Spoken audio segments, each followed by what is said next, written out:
It was supposed to be the happiest day of my life, the day my son Ethan was getting married.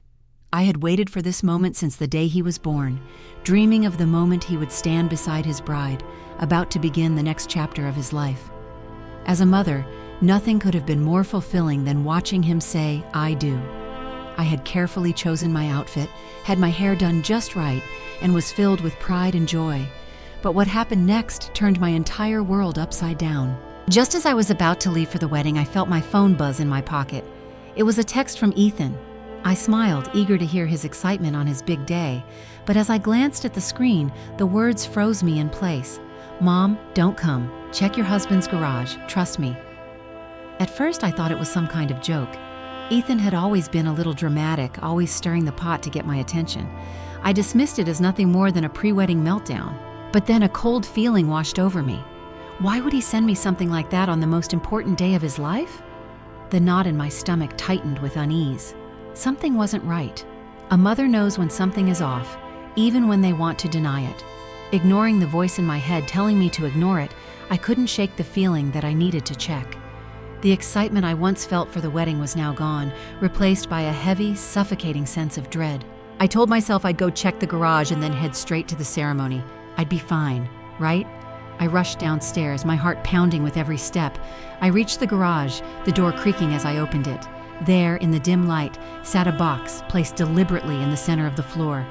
My heart skipped a beat. The box wasn't there by accident. Someone had put it there for me to find. I hesitated, my breath catching in my throat. I knew I should turn away, ignore it, and go on to the wedding, but the pull to open it was too strong. I took a deep breath and opened the box. Inside were photos. Staring at me from the top of the pile were pictures of Derek, my husband of 10 years, and Sarah, my future daughter-in-law. My hands shook as I picked them up one by one. These weren't just casual pictures. No, these were intimate, far too intimate. The kind of photos that only lovers share in secret. The kind of betrayal I never thought would find its way into my life, let alone my home. I could feel my heart breaking in real time, each photo a dagger, each moment caught on film making my world crumble further. I could barely breathe, my vision blurring as I tried to comprehend what I was seeing. My mind screamed, "No, this isn't real." But it was. At the very bottom of the box, something else caught my eye, a small, sleek flash drive. I stared at it for a moment, torn. Should I really do this? Should I dig even deeper into this hell I was already sinking into? But there was no turning back now. Driven by an overwhelming need to know the truth, I grabbed the drive, my fingers trembling. I walked over to my computer, plugged it in, and clicked on the first file. What appeared next on the screen nearly shattered me. It was a video, one I could barely bring myself to watch, but I had to. I forced my eyes to stay open as Derek and Sarah appeared, locked in the act of betrayal, captured on camera in a way I never expected. There they were, the man I had loved and trusted, and my future daughter-in-law, entwined in something I could never unsee. Everything I thought I knew about my family, about love and trust, was now a lie. Before I dive deeper into this story, make sure you hit the subscribe button, like this video, and share your thoughts in the comments. Your voice matters, and it helps us bring more stories like these. Let's continue. To understand the gravity of this situation, I have to take you back a year, to a time when my life was entirely different. Before Derek came into the picture, I was still reeling from the sudden death of my beloved husband, Richard. His passing had left a void in me that I didn't think could ever be filled. It felt as though the ground had been pulled from under me, and I was left stumbling, trying to find my footing in a world that felt suddenly empty. Richard and I had built our life together, a life full of memories, laughter, and love. We had grown old together, sharing everything, from the house we lived in to the quiet moments that made our life special. When he was gone, I didn't just lose my husband, I lost my best friend, my partner, my sense of security. Although Richard had left me a substantial inheritance, it didn't fill the emptiness inside me. The money was nice, yes, but it couldn't replace the love we had shared. I found myself questioning whether I would ever love again. Could I ever open my heart to someone new? Or was I doomed to live in the shadow of a love I would never have again? That was when I met Derek. It wasn't anything extraordinary, just a casual encounter in the park one afternoon. He was sitting on a bench reading a book. I remember thinking how peaceful he seemed, lost in his own world. I passed by him, and our eyes met. There was something in his gaze, a quiet sadness, a kind of understanding that spoke to me in a way I wasn't prepared for. Derek was a widower, having lost his wife years ago. We began talking, and our shared grief became the bridge between us. We connected on a level I hadn't expected, finding comfort in each other's pain. As time passed, our conversations grew longer, deeper. They became my sanctuary from the world, a place where I could be myself without the weight of my sorrow hanging over me. After 6 months, Derek and I decided to marry. He was everything I needed at the time, gentle, patient, and full of kindness. He made me feel alive again in a way I hadn't thought possible. Our life together felt like a second chance. And for the first time since Richard's death, I began to believe that maybe, just maybe, I could find happiness again. When Derek introduced me to Sarah at our wedding, I had no idea what was coming. Sarah was Derek's niece, or so he said. She was young, beautiful, poised, and had an elegance about her that drew people in. The moment I met her, I liked her. She seemed to fit perfectly into our lives, smart, ambitious, and full of life. I was happy for Derek. I thought, this is the kind of woman he deserves. And I was hopeful that she might also be someone special for Ethan, my son. It didn't take long for Ethan and Sarah to start spending more time together. At first, I thought it was just a coincidence. Sarah was new to our family, and Ethan was getting to know her better. But soon enough, the two of them were inseparable. Their bond seemed effortless, and I couldn't help but smile watching them together.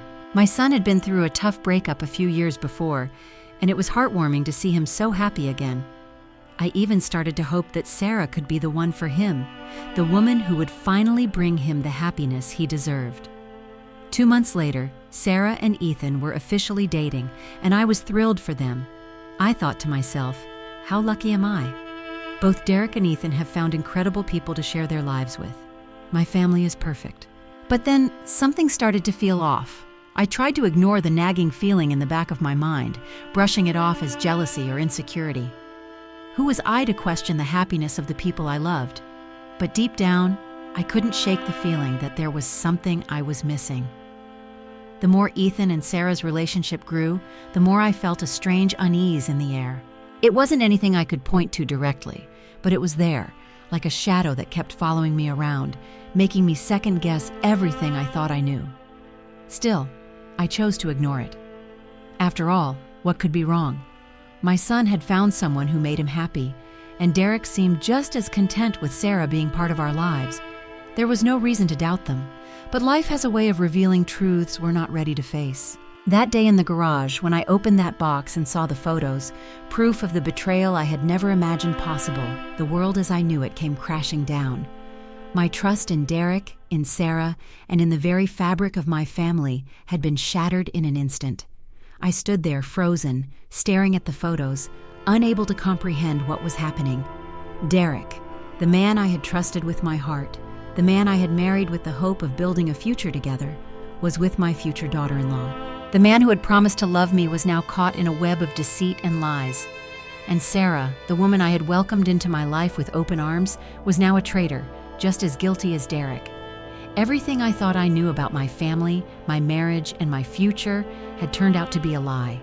The foundation that I had built my life on was crumbling, and I didn't know how to pick up the pieces.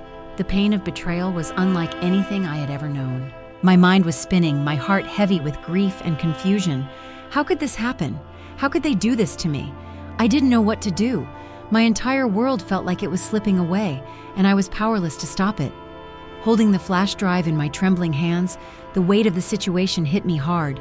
Derek, the man I had trusted more than anyone, had betrayed me in the worst way possible, and Sarah, my daughter-in-law, had been just as guilty. How could they do this? Why would they hurt me like this? As I tried to process it all, my phone rang. It was Ethan. His voice was urgent, filled with worry. "Mom, don't come to the wedding. I need you to check the garage. I found something." Ethan had hired a private investigator. The truth had come to light. Derek and Sarah weren't just having an affair, they were con artists, using us and many others for their own gain. They had been scamming people for years, and now we were their next target. My heart sank. The world I knew was collapsing, and there was nothing I could do to stop it. The man I thought I could trust had been lying to me this entire time. Suddenly, the door to the garage creaked open.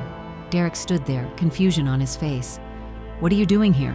he asked, his voice uneasy, but there was something darker lurking beneath the surface.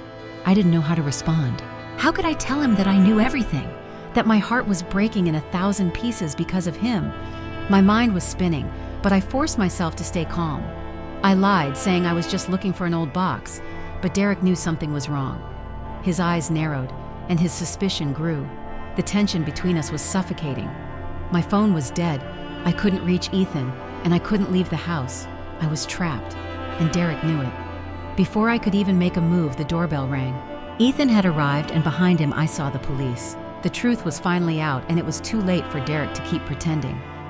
The confrontation with Derek was everything I had feared and more. The moment the police arrived, Derek fought back with everything he had.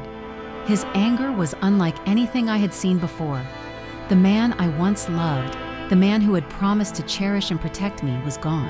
In his place was a desperate, violent man, willing to do anything to escape the consequences of his actions.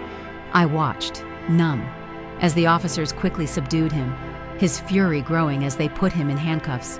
But even as I saw him dragged away, I couldn't shake the emptiness that followed. What had become of the man I married? Where was the man who had made me believe in second chances?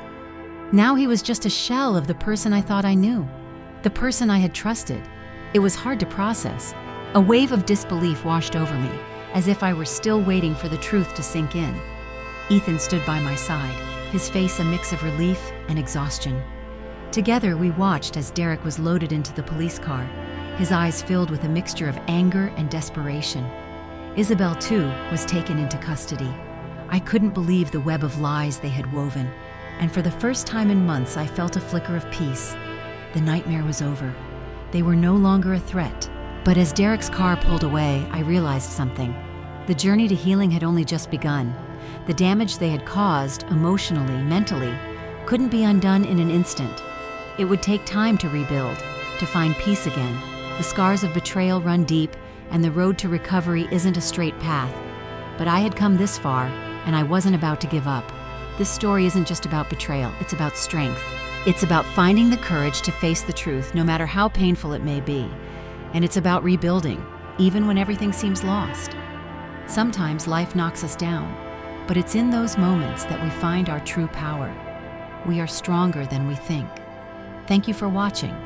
Please share your thoughts in the comments below. If you've ever been betrayed or had to rebuild after a difficult time, we want to hear your story.